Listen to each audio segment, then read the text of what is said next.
Hey everybody, Alex here, back for another Out of the Park 21 video. Pittsburgh Pirates franchise here at the trade deadline, basically July 30th, and as you can tell, the Pirates not doing too well at 51 and 56. Just went on a pretty lengthy losing streak here. Been around 500, a little bit above for most of the season, and then things have kind of fallen apart, and it's kind of set us in the direction of what way we were leaning at the deadline. Would we be buyers? Would we be sellers? And with that losing streak, we are sellers. So we've made two trades, only two trades I'm going to make here before the deadline. I want to run through those, review the team, check out the prospects briefly, and then we'll go ahead and play a game against the Cardinals.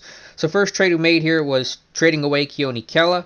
We were going to deal him because when he was with the Pirates, with us, he was angry because he wasn't the closer, so I couldn't even try to do an extension with him. Not that I was super interested in doing an extension with him in the first place, and he was going to be a free agent after this season. Had been pitching well for us in 44 games, an ERA of 3.29, ERA plus of 131. So it was very logical to go ahead and deal him. I've talked about that really since the start of the video. So he goes to Washington, and what made sense for Washington is that, A, they're in a playoff race. They're 2 games out of the East, and obviously they're going to, failing that, almost certainly probably going to make the wild card spot.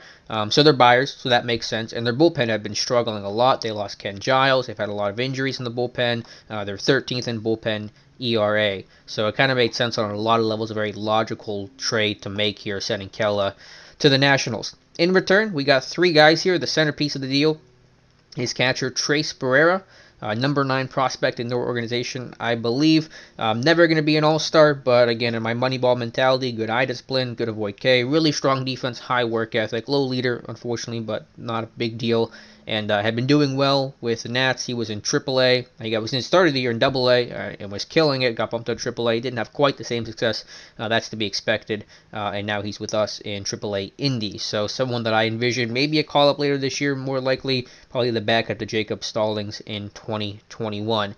2 other guys just kind of throw in just the shop around to get Barrera. Then I just kind of threw in 2 more names here. Telmito Augustin, an outfielder. He's in AA Altoona for us. Okay, bad. It's very marginal across the board, but good defensively, some good speed. I like the high adaptability rating. Maybe that'll help the transition to him.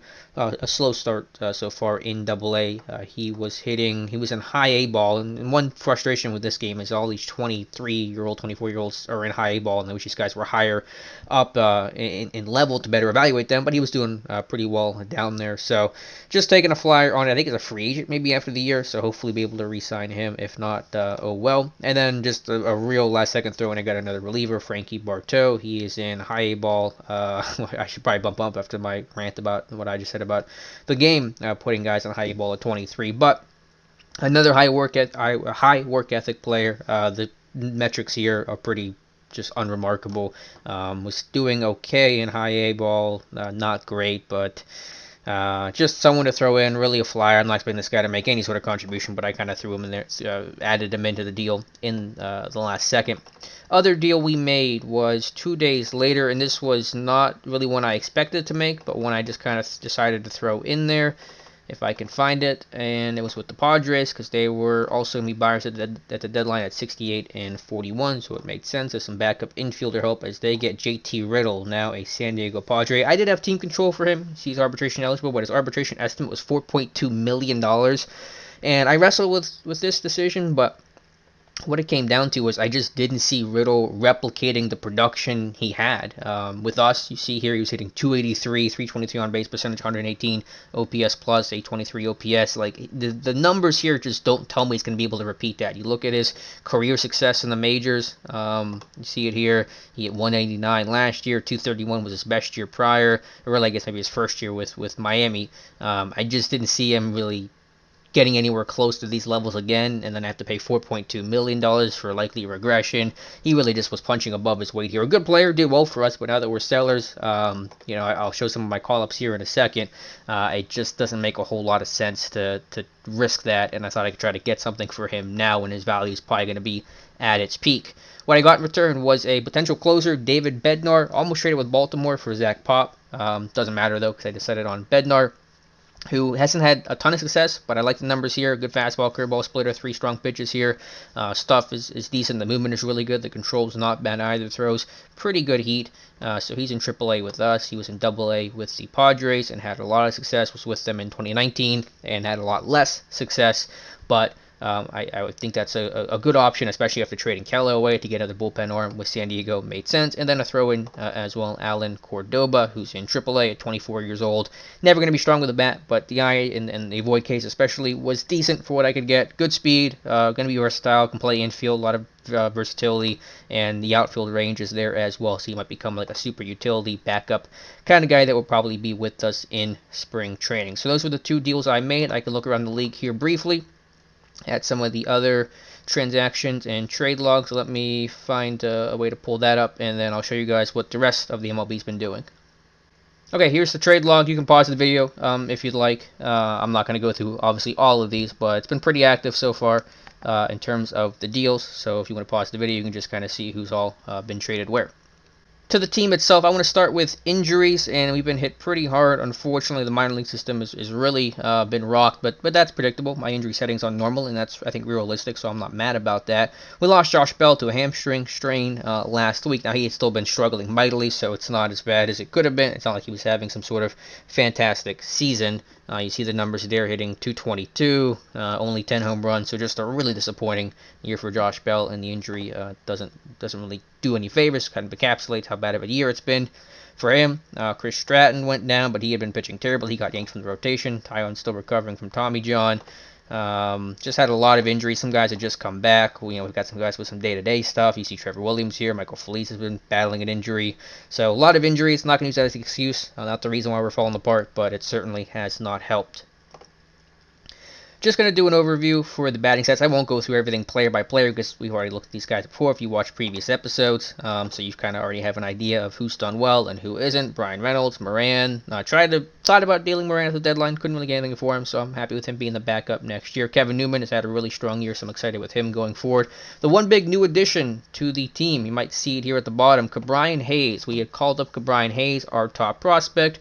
Hasn't been great so far, hitting .237, .276 on base percentage, but I think it's been okay. I was teaching him how to play right field in the minors, so we could kind of take some of Polanco's at bats because Polanco has just been a mess. I tried to trade him. Nobody would trade for Gregory Polanco. I'll show you his stats here in a second. So next year, I think we're looking at an infield. Some combination of Hayes is going to be at third, Frazier at second, Newman at short, Moran as the backup to be the backup third baseman, first baseman as well, and a top pinch hit bat with the way he's been swinging it, and then we'll find a way to probably replace Dyson in center and Polanco in right field. Reynolds will still be in left, Bell at first, and Stallings and probably Barrera, who we traded for, as the catcher. That's my rough idea thing. So I want to get a look at Hayes.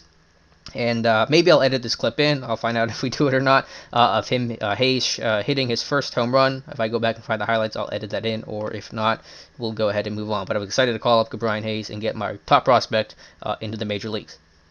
With the pitching staff, there's been some regression there, which was to be expected. I'll just kind of sort here by innings pitched. You guys can take a look at it and pause the video if you'd like to see all the stats. We've had a decent amount of movement here, again, with Kela getting dealt. Neverauskas, who's still been having a really strong year, has moved into the setup role, with Nick Birdie really holding down that closer spot well. But happy with most of the performances here. Chad Kuhl, Trevor Williams has been impressive. Archer, I don't know if we had done the video when he was hurt, but he had suffered a torn labrum, and he came back and has pitched okay since then. And yeah, Mitch Keller has been pretty good, Musgrove. So I mean, the pitching staff I can't get too mad about if we just look at our team overall and where we rank. It's the offense that has really lagged. We're 10th in runs scored, 8th in on base percentage. Of course, I want to get those numbers up. There's been no power, only 81 home runs this season. Defensively, we've still been doing pretty good. We've kind of slipped back a little bit, which is kind of what I expected. We were like number one in defense for a while, and that was never going to hold. But the pitching, starters ERA is 9th. Again, that's a lot because Chris Stratton has struggled so much, and some other guys I've tried to call up to replace him just have not done the job. But the bullpen has been solid. So I'll show you Stratton's numbers here just to kind of prove that he had been just really falling apart. ERA climbing up near 7, 15 starts. I yanked him. He got hurt. I put him on the DL. I don't know if he'll return this year because he had really struggled. I tried to bring up some other guys, and just hasn't really worked out so far. I had actually had one in our last game here where I got into a lot of trouble with bullpen being being dead tired, I had to call up just a ton of guys just to kind of give me some arms, and we called up Robbie Erlin, who pitched 5 innings, allowed 8 runs, no strikeouts, 3 home runs. So that was a mess of a performance, unfortunately. And kind of sums up where the pitching has regressed enough to put this team well under 500. We'll check out the top prospects here briefly. Like we showed you, Brian Hayes got the call up to the majors. O'Neill Cruz has got called up to AAA and has been just rocking it. No home runs, a little surprising, but overall 329, 372, 13 RBIs in just 23 games, less than 100 plate appearances so far. He may become an outfielder too, because I don't know if I'm going to have him play in the infield. So I've been actually teaching him how to play right field as well. Maybe he can be the replacement for Polanco. I do want to show you Polanco's numbers. I said I would do that earlier. Just a mess. 198, 291. I mean, there's been a little bit of pop there, at least relative to our team that has really just been sapped of all power. But a horrible year. The guy has not played much lately, and I tried to trade him, but because of this contract, he's got 2 more years with the team opt out. Obviously, unless things drastically turn around, I'm going to opt out of that. But basically 2 more years being one of our highest paid players, that's really tough. It's going to really hamstring this team with a small budget to begin with. So if you have any advice to try to trade Polanco, I even try to add in prospects and Polanco to try to entice the team to take him. Aside from getting back a lot of veteran contracts that are just as fat, no team was interested. So don't know what we're going to do with that, but O'Neill Cruz might be our starting right fielder in 2020. Travis Swaggerty, also an option in center field, maybe to replace Jared Dice, who's going to be a free agent after the season ends. Pretty strong numbers in Double-A. He's out day-to-day here with some hand soreness, but that's okay. Hitting 268, so pretty impressive year, I think, for Swaggerty. Our top draft pick, Jimmy Glowinski, has been a little up and down, kind of a rough start, but settling in here in low A-ball and short season A-ball here with the West Virginia Black Bears, hitting 254, 329, 2 home runs. So far, so good with him. And I think that's probably all we'll look at here for the batters. You can see the stats if you want to pause the video. For the pitchers, a little less information to work with here. Quinn Priester has not been as successful in the Gulf Coast League, but he's only 19 years old. What's his personality? So some good metrics there, high intelligence, high adaptability. I think he'll be able to pull things through. Cody Bolton is an interesting guy in Double-A. Maybe I was trying to, if I'm going to trade a prospect to get a guy, I might trade someone like Cody Bolton a little bit later, maybe in the offseason potentially. Thomas here has been interesting. He's angry all the time, I guess because of his own performance. He was really killing it down in A-ball, hit 270 and 15 starts. I tried to bring him up to Double-A as a starter. It hadn't worked out. I think he's now in the bullpen because one issue with him, he's only got 2 pitchers. That changeup probably isn't going to be suitable, and the movement control is bad. So he'll probably become a reliever. Throws really hard. His velocity had grown, I think, in the last player development update. But he's a guy that just trying to figure out what to do with Thomas. And some of the other draft picks we had here, Andrew Abbott is doing well in short season, 8 starts, 1.66 ERA, 42 strikeouts in 48 innings, only 9 walks, a really good walk rate here for Andrew Abbott. And another draft pick, Justin Fall, who I think actually our scout has grown on a little bit since we drafted him, also doing well in short season. So I think the batter's a little bit stronger here than the pitchers. Anyone else I wanted to look at here? Jason Martin, the guy we might call up here at some point, does have good numbers. So he's a guy I want to probably get some time. I did call him up really briefly earlier this year. He had 2 at-bats off the bench with 1 strikeout. But that's a guy maybe we'll look to be either a backup outfielder or maybe even start somewhere because I need to really work on replacing guys for center field and right field with Polanco struggling and Jared Dyson being a free agent and probably not going to retain Jared Dyson. Actually, let's check quickly what Dyson wants. I don't know if I've looked at him with an extension. What would he want for an extension? I don't think I'm going to do it.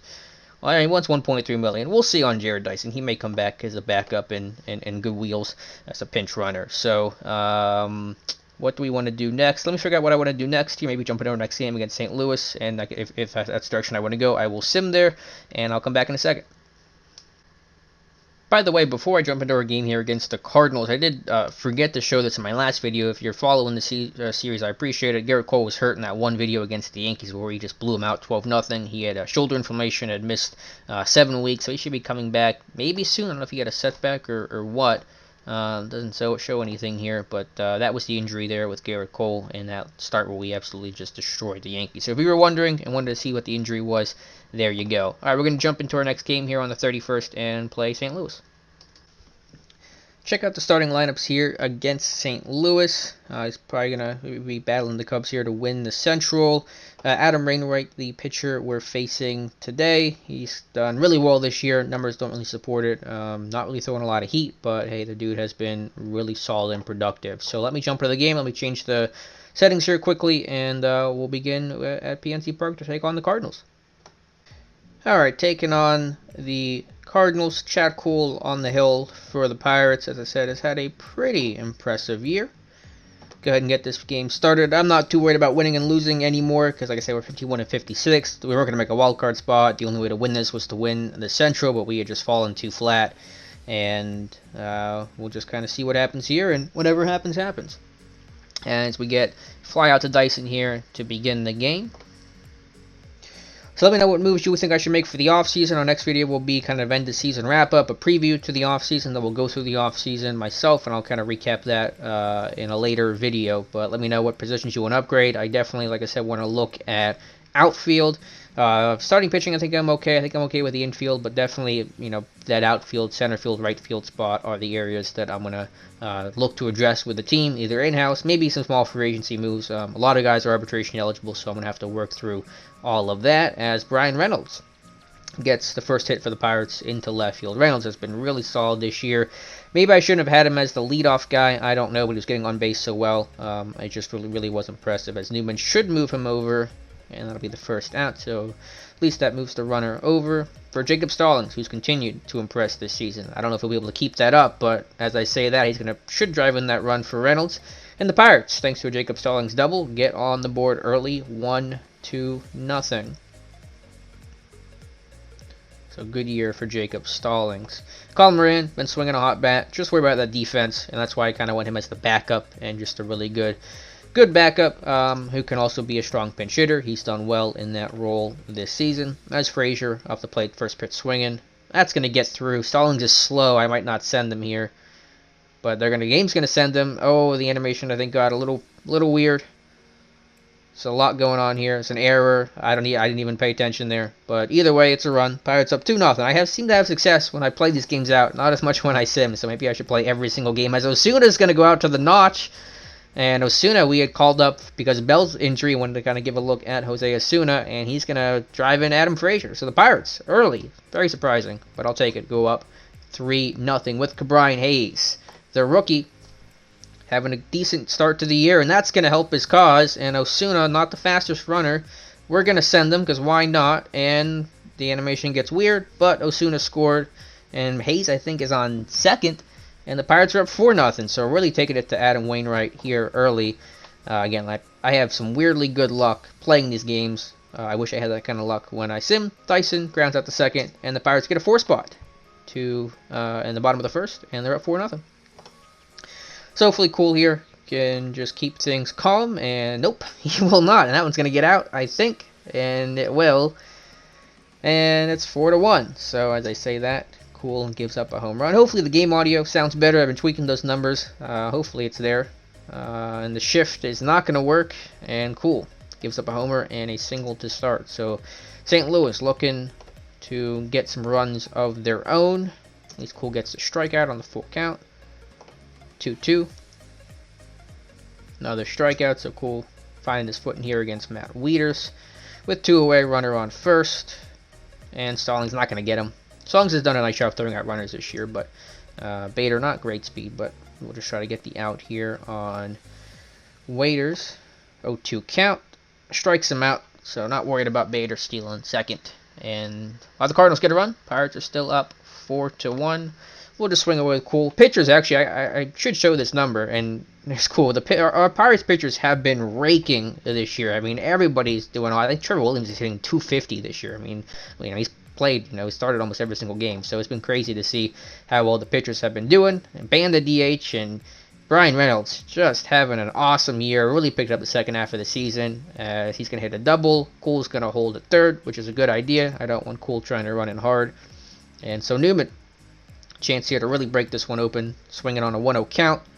That's going to get through. That'll bring home Kuhl. Will Reynolds come in to score? Nope, he's going to hold at third. Pirates get back their 4-run lead up 5-1. Jacob Stallings, first pitch swinging, being aggressive against Wainwright here. That one's going to get the run in. Might be a double play, though. It will be. So trade a run for 2 outs. I'll take it, though, to go up 6-1. And they got to bring in a new pitcher. Pitcher, the former Pirate. Oh, no, it's not the former Pirate. I was going to say Daniel Hudson. It's Dakota Hudson. And so Wainwright only lasts 1 2/3 innings. And we should get after the bullpen a good bit. And that's going to help with Colin Moran drawing a walk on a full count. Adam Frazier. Decent charge into that one. Should be caught by the center fielder. So Pittsburgh gets 2 runs. And they go up 6-1 here heading into the 3rd inning. Dakota Hudson, the relievers, first pitch swinging, going to be aggressive, and not a terrible, charge into that one, but to Dyson for the first out. Still working some of the stamina settings. It just feels a little off. If you guys have been playing OOTP this year, does it feel like the stamina settings are a little too high, where starting pitchers go too long into games and they stay in the green for too long? I've tried to tweak some of this stuff, and I hope some of the patches, I've downloaded every patch. I was hoping that would fix that. It really hasn't felt like it has, but I haven't done the deepest dive into studying it. I've seen some people comment, say that they've seen some stamina inconsistencies and stuff that feels weird. I felt that too, so let me know if that's what your experience has been in the comments below. Keone Hayes will roll over to 3rd for the 2nd out of the inning. Just wanted to get Hayes some time this year, so see how he would do in the majors. He's going to play 3rd base starting next year, and Hudson goes 1, 2, 3. We'll head top 4 against Paul Goldschmidt. He's always a dangerous batter, and that's going to get through 2nd and short for a leadoff single for Paul Goldschmidt. 45 pitches here for Chad Kuhl, facing Brad Miller. And that one should be caught. Osuna's gonna call off Kuhl for the first out of the inning. Harrison Bader up now, stole a base on us his last time up, and that one should be caught, playable for Keone Hayes. He's got a really good arm too, so I like Hayes in the outfield because he's got like a 70 arm, and that's where you want it to be, out in right field. NCRT up now, and that one to right. I think that's playable. And it's caught in front of the Clemente wall by Keone Hayes. So, good job there for Chad Kuhl to waste away that leadoff single. Kuhl up to bat now. And Kuhl's going to be 2 for 2. Like I said, the pitchers have been raking this year. I have no idea what our hitting coach is doing. I think their pitchers are getting the sense that the NL is going to adopt the DH rule, and they're trying to show that pitchers can hit too, and to ban the DH. As Kuhl showing some good base running there, going to hold with the swing there to short, and that'll bring up Kevin Newman on a 2-1 count. That's going to get through. Will Kuhl try to score? Yep, again, I'd rather Kuhl hold there than try to risk injury, and we'll drop up the pitch count a little bit more. Jacob Stallings, his hot season, not going to continue, and that's going to be a double play. That's unfortunate, but the Pirates are still up 6-1.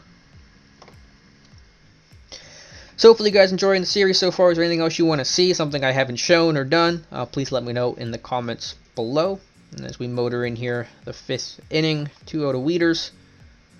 And that should be playable for Dyson. He'll make the catch here. But overall, I've been really happy with the series. I thank you for the feedback. Thank you for watching. Hopefully things are going well. Really like this game. Really like the job that OOTP has done. Hopefully they're going to have their football game coming out later this year. Hopefully. I know we've been waiting a long time for it. Not really sure the status of it. There's been some more updates recently, but nothing in terms of a concrete date of what they're shooting for. As the Cardinals will bring in a new pitcher here, Ryan Helsley, against Adam Frazier. A full count. And Frazier's going to strike out. Jose Osuna, who's got 1 run driven in already today. Not there, though, as he'll strike out to bring up Keone Hayes. 3-0 count. He'll take a 4-pitch walk. Work that count a little bit to get Jared Dyson. Well, they'll pitch around Dyson here to get the Kuhl. We're going to go after Dyson, and he's going to make him pay. And hopefully that'll bring in the run. We're going to try it. He should be running on contact there. And Moran's going to get in ahead of the throw. And the Pirates extend their lead to 7-1. We're going to leave Kuhl in.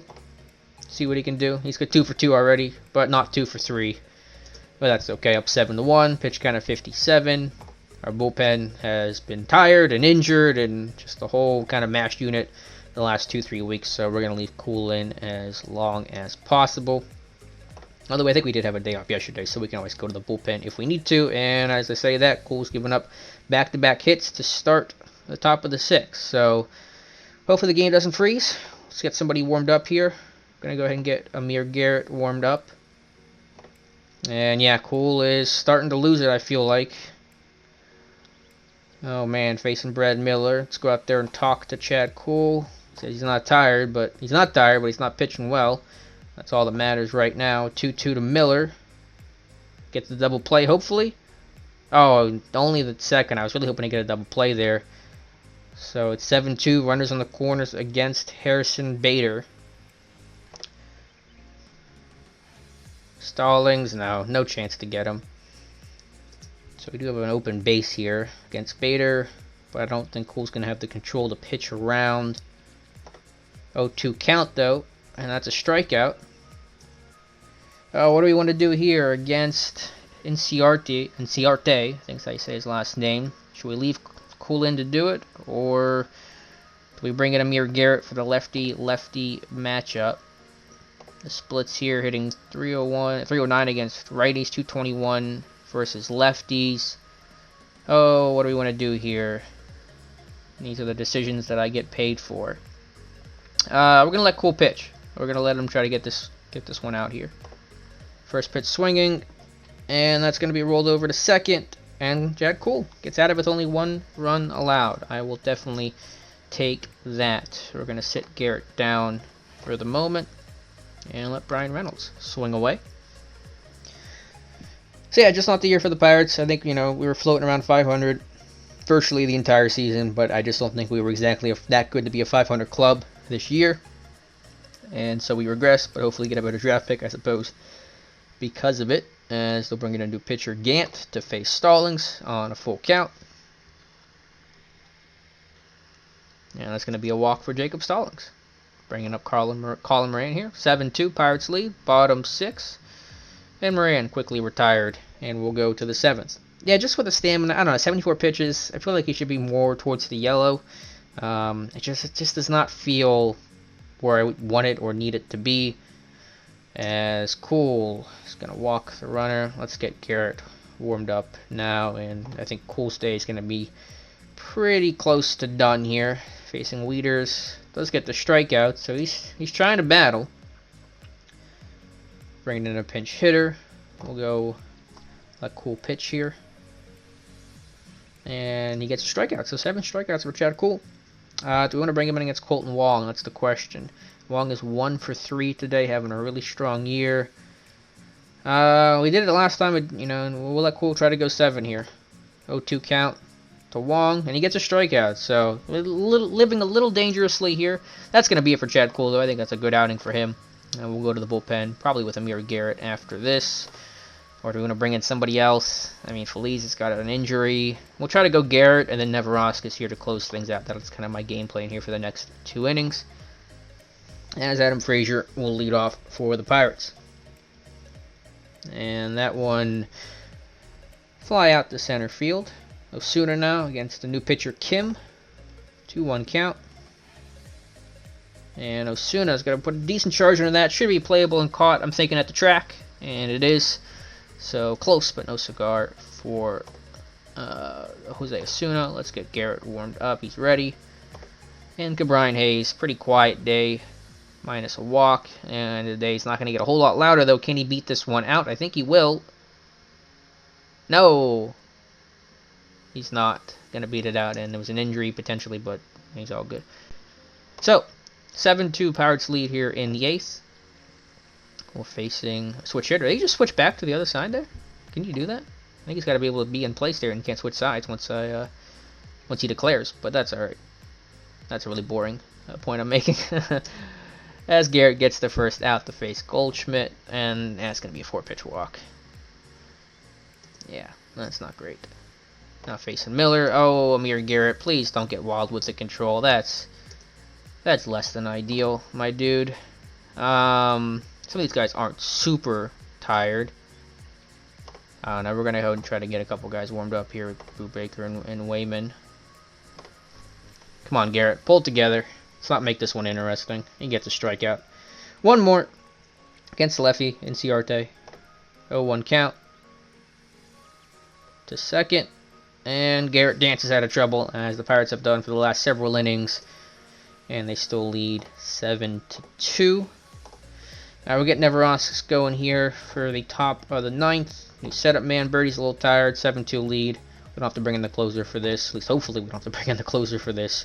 And Dyson, 2-0. That's going to get over the shortstop's head. In for a single. Is he going to turn 2? Nope. Just a single. Let's try... Oh, we got Amir Garrett in. Oh, I don't want Amir Garrett in. So let's go ahead. We'll try it, just because this is the only way he's getting at bats right now is Gregory Polanco. We'll try a hit and run. Maybe Polanco can be productive that way. He cannot. And that's been the story of his season. Dyson diving back for some reason, but okay. We'll just let Reynolds swing here on a full count. And that's going to be 2. Man, Reynolds has some decent speed. Doesn't get doubled off a whole lot, but he does there. So we'll bring in Neveraskis. Really impressive year for him after a couple of bumpy seasons in real life for the Buccos. So nice to see him doing well with a 2-2 count. And a 5-run lead. And to short, playable. And that's the first out. Nice snag there by Kevin Newman. Weeder's up now. 1-2 count. Poked in the right field. That should get down in front of Hayes. So the Cardinals do have a base runner. Trying to get a little bit of magic late as the veteran, Yadier Molina, 251 this year with 9 home runs. Don't want to overlook and overestimate Molina. And a 3-1 pitch is going to swing to a double play, and the Pirates are going to win 7-2. Let me say frantically, as I always do, and we'll come back and look at the box score. Alright, game is saved. Check out the box score briefly. 7-2 win for the Pirates. They're now 52 and 56 on the year. Cardinals still having a good season at 63 and 41. Reynolds, good day, 2 for 5. Newman, 2 for 4 with an RBI. Dyson, whole lineup. You know, I think everyone got a hit in the lineup. And Chad Kuhl again, the pitchers. Let me show the pitchers here briefly. They've just been really, really good this year. You see, Kuhl's got 3 doubles, and he did a good job as a pitcher too. 7 innings, only 2 earned runs, 2 walks, struck out 8. Garrett, Neveraskis got themselves out of some trouble, and pretty happy with their performance overall. Chad Kuhl, the player of the game. So last thing here is I do want to show that just because it makes me laugh with the pitching. Yeah, you have Trevor Williams hitting 200 this year, Archer hitting 227, Keller's hitting 176. Even these relievers have done okay. At the top here, yeah, Kuhl hitting 237, Musgrove 176. Again, they're pitchers. I mean, they're not always going to hit 334 over here, but to have this kind of year, you get some RBIs. Williams has 5 RBIs, 2 home runs. It's just kind of insane. They're not even rated well. Williams is not rated well as a batter at all. I mean, it's about as bad as it gets for a pitcher, and the dude just had some crazy success. So that's going to do it for this video. We'll check in at the end of the season in our next one. Certainly not going to make the playoffs. 9 games out of the Central, 15.5 out of the wild card, but we'll go through the season, maybe call up some prospects, and I'll show that to you guys in the next video. Thank you guys so much for watching, and we'll talk to you soon.